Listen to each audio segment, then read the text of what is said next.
to Deadly Dames. So a few weeks ago we decided to do our top 100 horror movies of all time.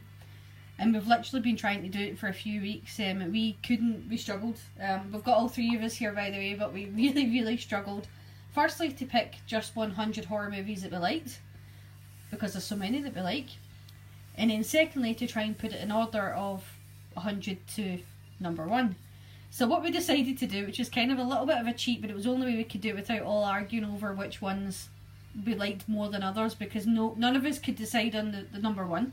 2 of us picked the same one. Claire threw a spanner in the works by picking something different. And one of the rules that we set was that if all 3 of us didn't agree, then the movie didn't go into this list. So there was a lot of movies that I really liked, or Claire really liked, or Alison really liked, that didn't get put in the list because we couldn't all agree together. So what we did is we broke them down into 10 different categories of 10. It is 10, isn't it? Mm-hmm.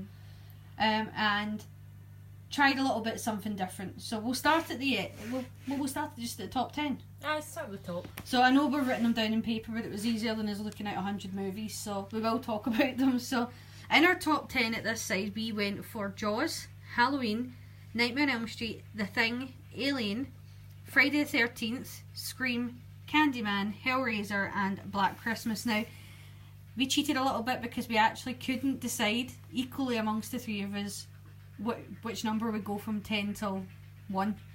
So I think we just had to accept that we agreed amongst us all that this would be our top 10. None of us, we all love these movies.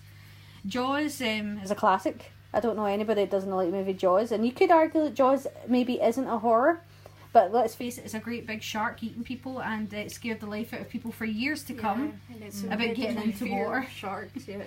We went for Halloween because Claire's petrified of Michael Myers. I think it's more the soundtrack that you're scared of, isn't it? Well, a wee bit, probably. I once threatened to put it on our on-call I would never ring tune, I would never so that it rung in the middle of the night, and she said she'd fall out I would of have me. been so angry. Nightmare on Elm Street because Freddy Krueger was terrifying. The idea of a killer that kills you when you fall asleep still is kind of scary even till today, even though we went a bit crazy and stupid. Freddy Krueger, the idea of I'm going to get you, you can't stay awake forever, was still scary. The Thing because, let's face it, what it morphs you into, and the fact that it overtakes your body, scary. And even the ending to the movie, and it's probably my top 5 favourite movies of all time. I'd say it's on my list. Talk louder. Alien, we had a little bit of an argument over Alien because is it a sci-fi, is it a horror, and in the end we went for the suspense element because truly Alien is suspenseful, and that's what won us over with it. Friday the 13th because it's the start of an amazing franchise, and the fact that it's a female killer, and it's the best one out of the franchise. I think everybody by now, if you're a horror fan, seen Friday the 13th. Scream because it rejuvenated. I'm going to use that word. Can we say that it's the old version of Friday the 13th, not the new one? Yeah, the old version is not the remake of Friday the 13th. Not the nipple placement one, yeah. Scream because it really did revive the horror genre. By the time Scream came along, the horror genre had been done to death. In this movie, from the opening sequence, made everybody sit up and take notice. And for that, it will always be a loved movie. Candyman because Candyman's scary. I don't care what anybody says. If you can post a video on here of you saying his name 5 times in a mirror, then I'll know that you're not scared of him. But I don't know anybody that's ever done that.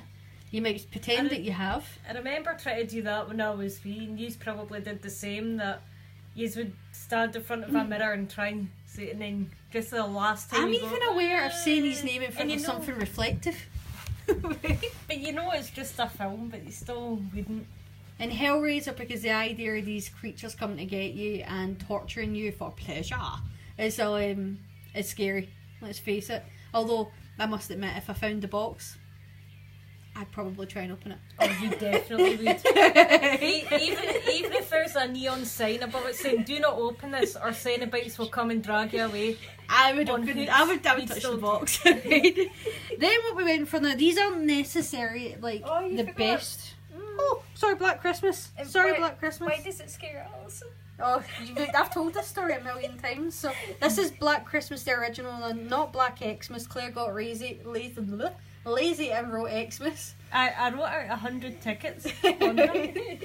So it is the original Black Christmas, because Alison fell asleep whilst watching this and woke up at the eyeball scene and is to this day still petrified of this movie.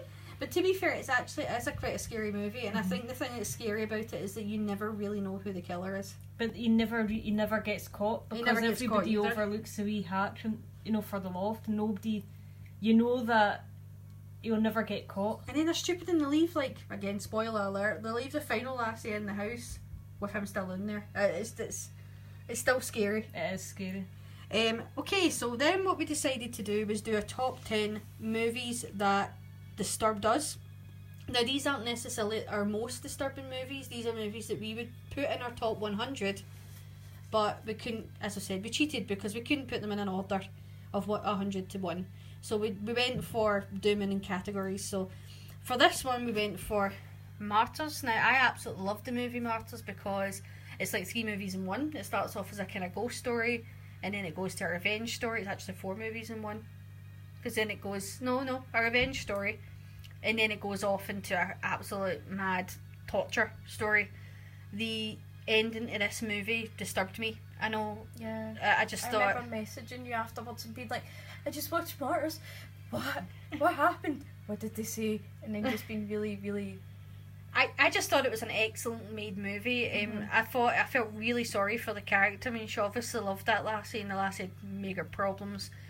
And I could just put yourself in her shoes, and if you turn up to help somebody who you love, then to see them die, but not believe them and have them die knowing that you don't believe them, only to find out that they were bloody telling the truth, and then to be captured, again spoiler alerts here, and then tortured yourself. It's a well mixed up movie, but it did disturb me.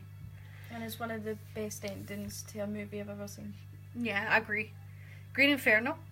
This movie gets a hard time. I personally really, really like the movie Green Inferno, but there's one particular scene, which is the reason why we have it on this list.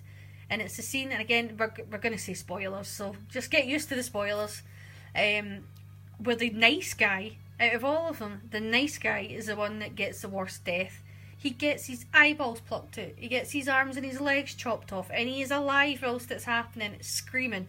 It is literally gut-wrenching to watch. But even, like, it is kind of gory, but it's still a really tense film from start to finish, and the reason why the people are on that island in the first place makes sense. So everything that happens in this film, okay, the does make munchies sense. part was a bit silly, that but was a bit but come on, it's stupid, Eli but- Roth. He's got a scene like that in every movie that he does that you go, what why is that in there? Like the kung fu karate zombie munching bit in Cabin Fever. He does tend to put scenes that are a wee bit out of place in these films, but all in all, Green Inferno's a good movie, and that scene stayed with us. And it's not a movie you could kind of guess the end to as well, I don't think. I know, I actually really liked the ending because she made a hard but right decision. That's all Yeah. I'm saying. Then we went for I Saw the Devil, which isn't traditionally a horror film, but what happens in it is horrific, which is the reason why we picked I Saw the Devil. I know you've not seen it yet, Alison. She needs to see it. Everybody leave comments and tell her to watch I Saw the Devil. This movie is relentless. It almost went into one of our other categories, but we put it in this one because of some of the scenes in it. It made us sit there, our jaws on the floor, didn't it, Claire, where it got brutally worse as it went on. It was a stressful watch. It was a very stressful. stressful watch. But a good movie. And then we'll move on to Green Room. Again, I think you all know the scene that made us go blah, blah, blah. Claire and I actually seen this at a Scream Unseen at the Odeon, which is a great thing that they do where you basically turn up and you don't know which horror film's going to play, and luckily we got Green Room. That was good. But I'd be see the scene surprised. with his hand. Oh, I don't that, like. that didn't really, Oh, it did for me it though. didn't really bother me. My popcorn almost came back up. The person in front of me almost got covered in popcorn chunks.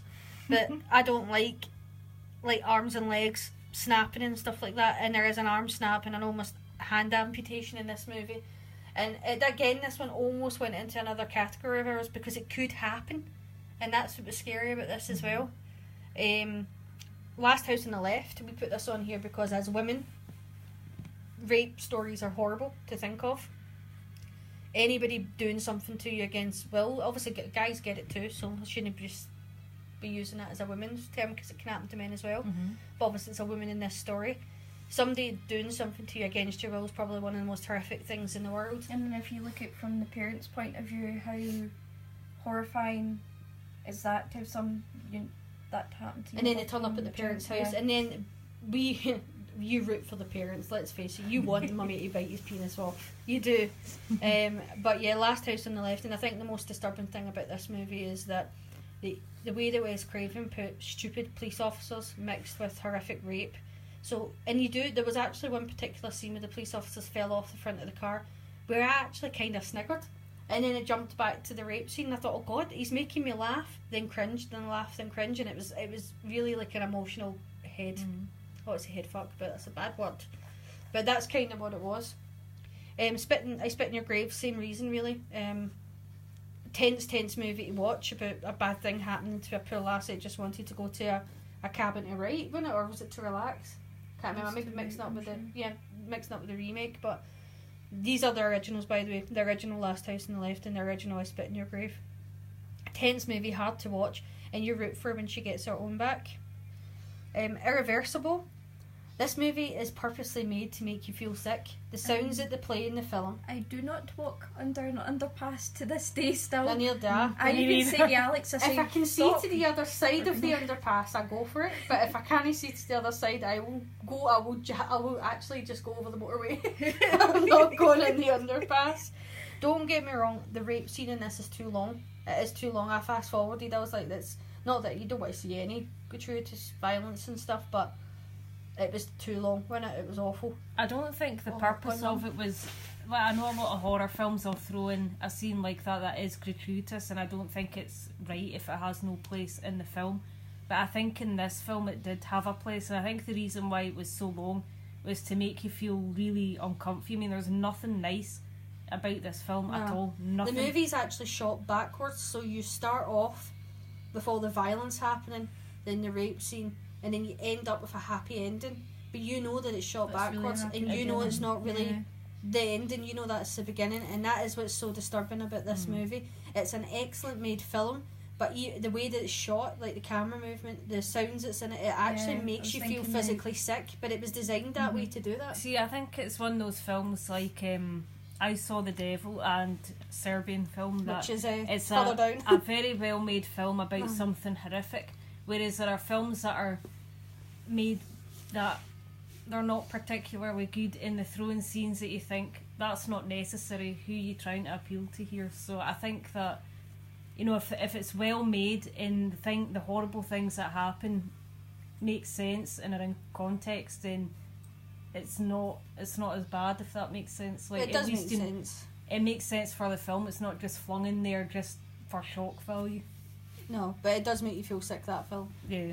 Human Centipede Part 2 we went for, because Part 1 to me, everybody was going, oh, it's the worst movie ever. It's really not. It's actually just, I thought it was a good idea, to be fair, but it's just a bit of mad scientist, really. It's basically Frankenstein. Please explain the movie's a good idea, not what the person in the movie. The movie's a good idea. It's basically a mad scientist like Frankenstein, but only instead of